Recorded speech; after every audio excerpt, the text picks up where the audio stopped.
Hello, I'm Mr. Matthews, and today I'm playing Little Mermaid on the NES. Now, you may be wondering why I'm playing this game. Well, the answer is sometimes I just don't want to be challenged. This is a very easy game. Now, I think most people have probably played this one, but for the one or two people who are watching this who have not experienced this game, I'll just kind of run through the basics. Your basic left to right is normal speed. Holding down B will speed her up, just kind of like Mario. And then pressing A will do this tail swish thing. Two of these bubble attacks will trap a fish in a bubble, and you can use them as projectiles. And then back here, this shell that I passed over. You need these to break open these treasure chests, so you can collect the red pearls, and that increases your bubble attack. So now it only takes one swish to trap the fish. But right now it only works on the smaller enemies. So on the larger enemies like these octopus, I'm not strong enough. I could just stun them. We can always just take them out with the shell. There's also the green pearls, which increase the distance of your bubble attack. And there's hidden items like is that the dingle hopper, I think.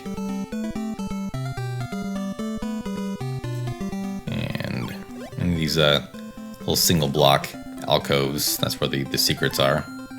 They're just for points. I don't think they're anything more than that.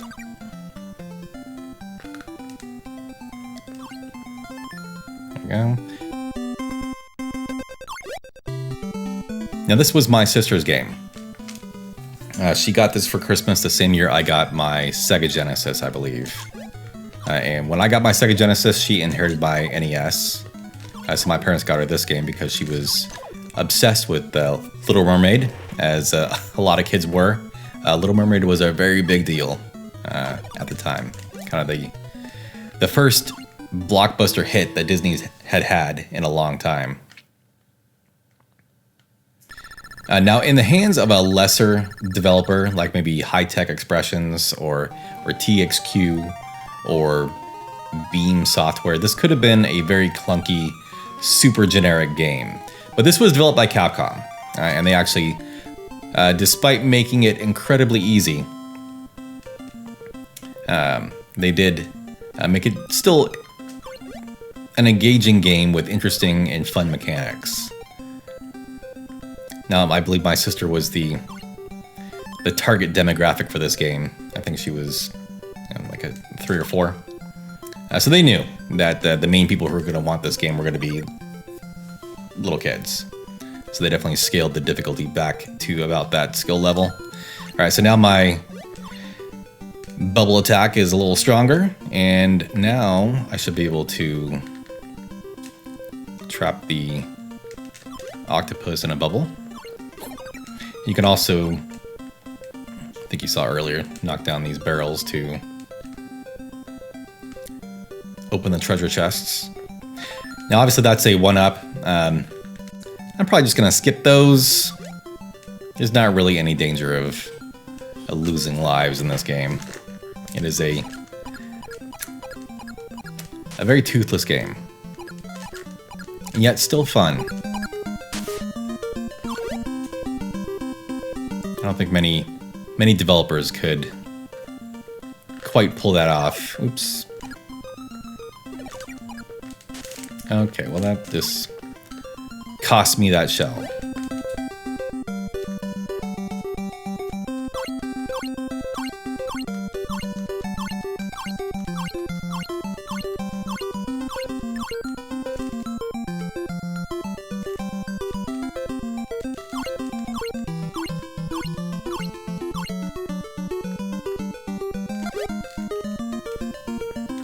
Let's see what's there. More points. Sweet.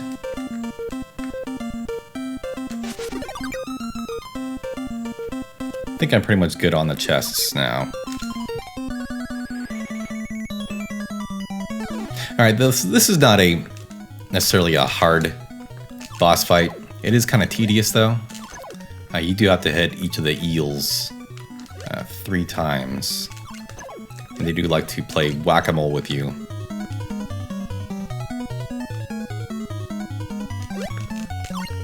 See, like, pretending like they're about to come out, but then they don't. Nope. You have to wait out the crabs, too. That kind of sucks. There we go. It can go quick, or it can get dragged out unnecessarily. There's a lot of RNG with these bosses.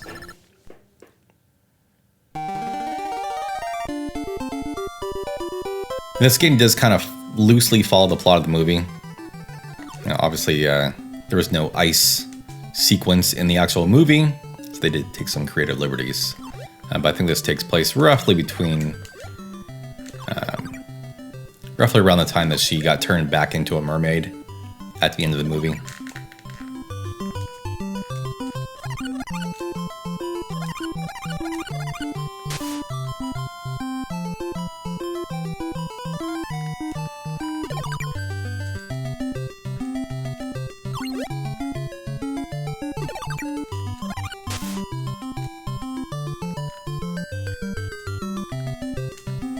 The music is nice too.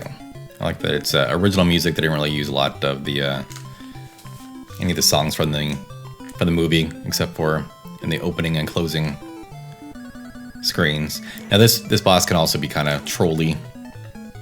He alternates throwing these shells or frozen fish, and it's kind of random. Yep, see.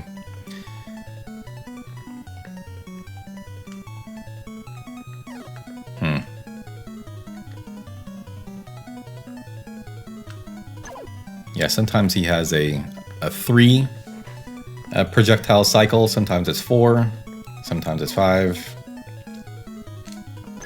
before he goes to the other side.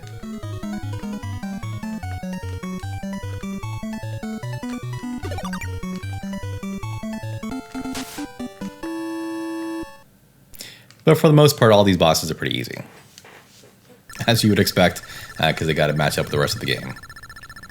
So, have you played this game? And if so, have you played it as an adult? Was that the first time you played it? Or did you actually play it back in the day as a kid? So I think this game found a good amount of following much later, as people were kind of mining through the NES library and finding games that were surprisingly good. And this is aged actually very well.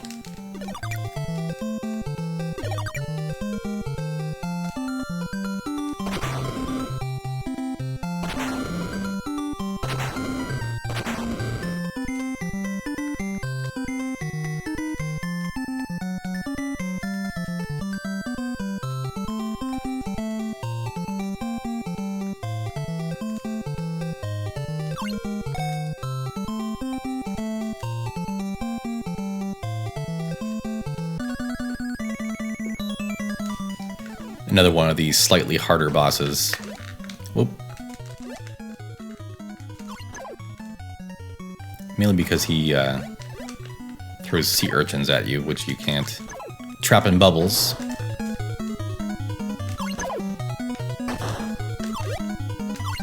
we go. Wow, it's not even 9 minutes, so we're already to the last level here. So it's a very short game. And I'm actually trying to kind of play it a little slower.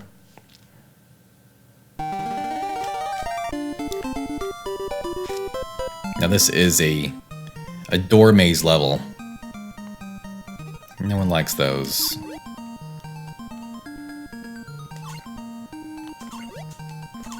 If you explore a little bit, you can find some health upgrades there.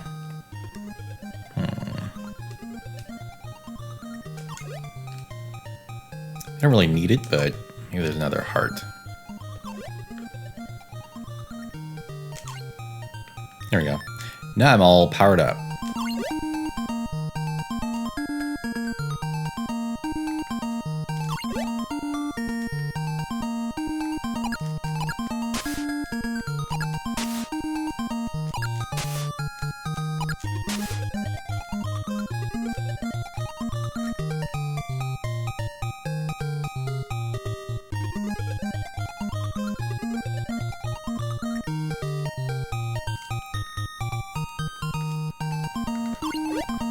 This is the last level, and you're in the main bad guy's palace, yet the music is still really happy. Seems like they could have, I don't know, come up with something a bit more ominous. And yeah, I'm not trying to complain here, but these guys can't get you. Seems like they could have done a little better job making them an actual obstacle. I'm pretty sure they'll hurt you. You know what? Yeah, they do. So they could have put those throughout the rest of the stage. They didn't.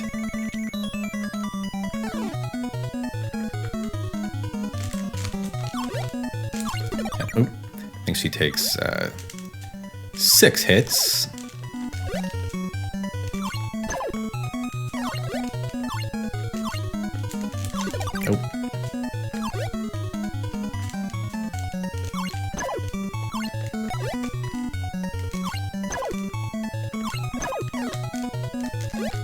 For that.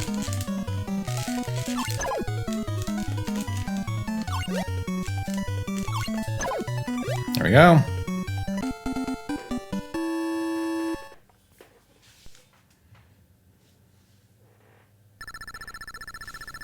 Almost done. She of course has one more form, being the final boss. Yeah, I've been skipping all these cutscenes, so hopefully you're not too lost on what the story is. Now Ursula is gigantic. Slightly bigger than she was in the last one. And this boss fight is actually easier than her normal sized fight. The only difference is you got to hit her 7 times. 3. I think you can probably tell that she's controlling the currents. Doesn't really affect you too much. She probably should be throwing those sea urchins at you. That would make more sense to make this more dangerous. And I lost count. Is that the last one here? Yes, yes it is. Well, all right, that's the game. Yeah, there's not really a lot to it. So if you're looking for a good challenge, I would definitely recommend taking your controller elsewhere. But if you're looking for a fun and breezy way to spend 15 minutes, you definitely could do a lot worse. They lived happily ever after. The end. All right, so lately, I've actually had kind of a wild hair to see how quickly I can beat the game. And I'm not the first person who has had that idea, because on speedrun.com, there are over 200 submissions for this game. My fastest time after a couple nights of practice was, I think, 8 minutes and 37 seconds, somewhere in that range. You have to be a full minute faster than that to even crack the top 100. So let's see if I can improve my time at all. Now, I do think that getting under 8 minutes might be a little too ambitious, but I don't know. Let's see if I can maybe get 8:15. It really kind of all boils down to how well the bosses cooperate. Now, for an optimal run, you only need to get that first red pearl, and then you pretty much ignore all the other treasure chests and all the other enemies.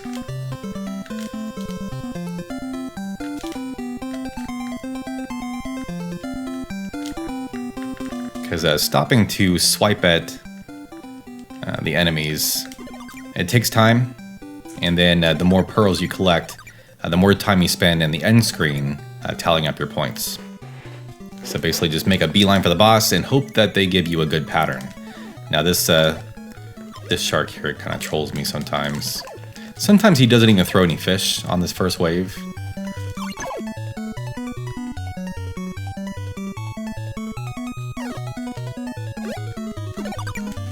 Alright, so that's not too bad. Yeah, usually I'm about a minute 5 by the time I finish up with that fight. So that's about the average pace. Should have been holding down start to skip the cutscenes.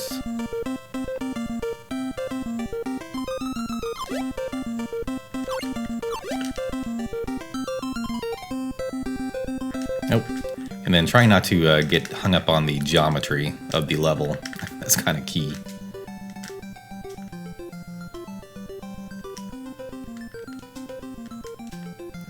Her sprite is kind of...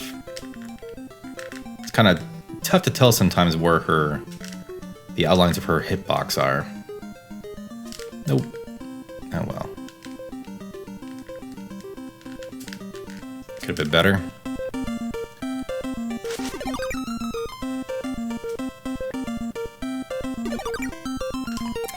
Now this is the boss fight that's the hardest for the to do quickly. You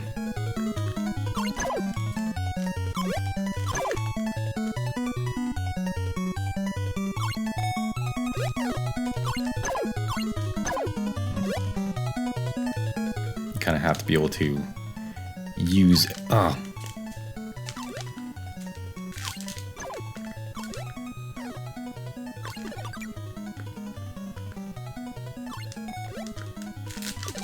There we go. That's pretty good. Usually I'm over 3 minutes, so I've managed to get through that fight a little faster than usual.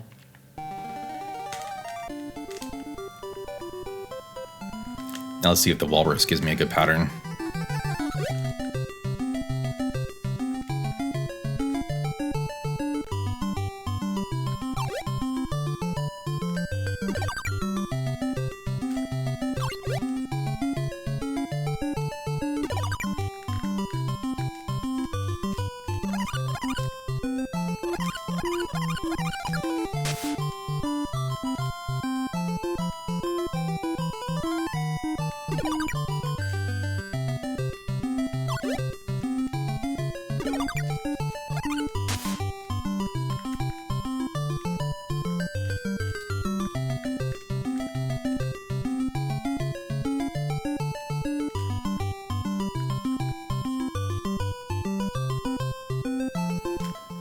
Okay, so ideally,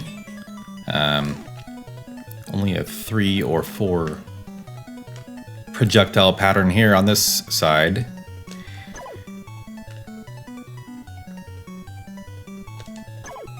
Turn around, turn around. There we go. And then 2 more right here, right off the bat. If you could do that, that'd be sweet. No. Okay, another shell. Nice.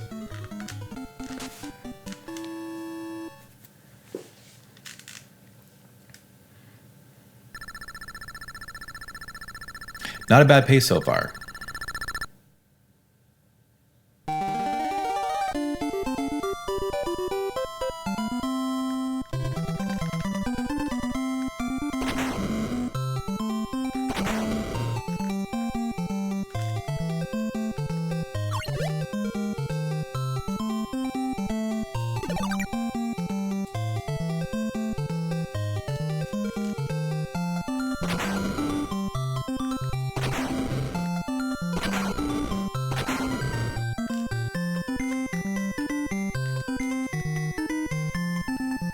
So I guess I should have warned you that this is how we're going to be wrapping up the video.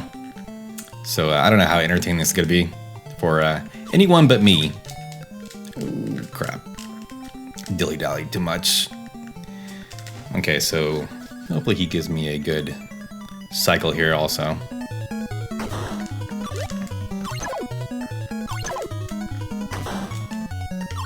You did.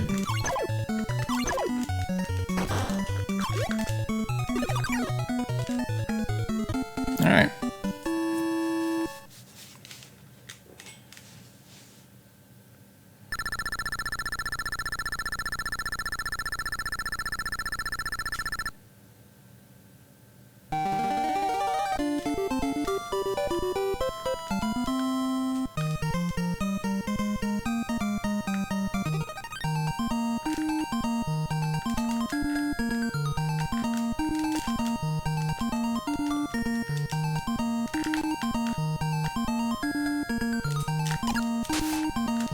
There's one time that I actually was able to skip right from one of those blocks to the next without having to go back in the water between the two of them. I don't really know how I did that. Seems like that'd be a good trick to know how to do consistently.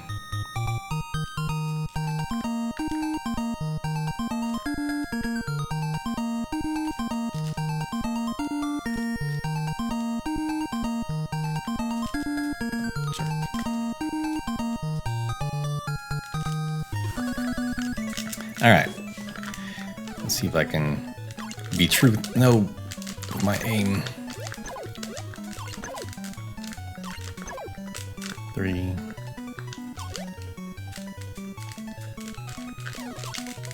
Nope. 4.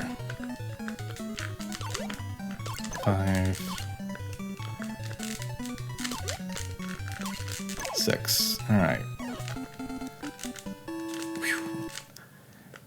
I think I could still die, even after I won. So I'm glad I dodged that.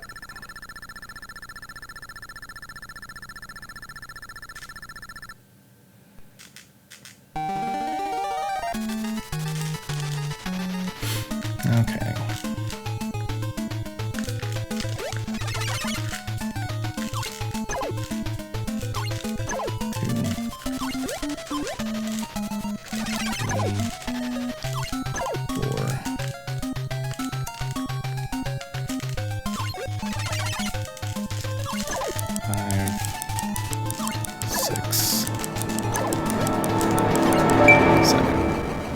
Alright. That was it. I got my my PB. What do you know? I almost dared to hope that I might get under 8 minutes, given how decent some of those boss fights went, but I'll settle for that. Yeah, that's going on my LinkedIn profile. Alright, well, thank you very much for watching. I'm Mr. Matthews. Goodbye.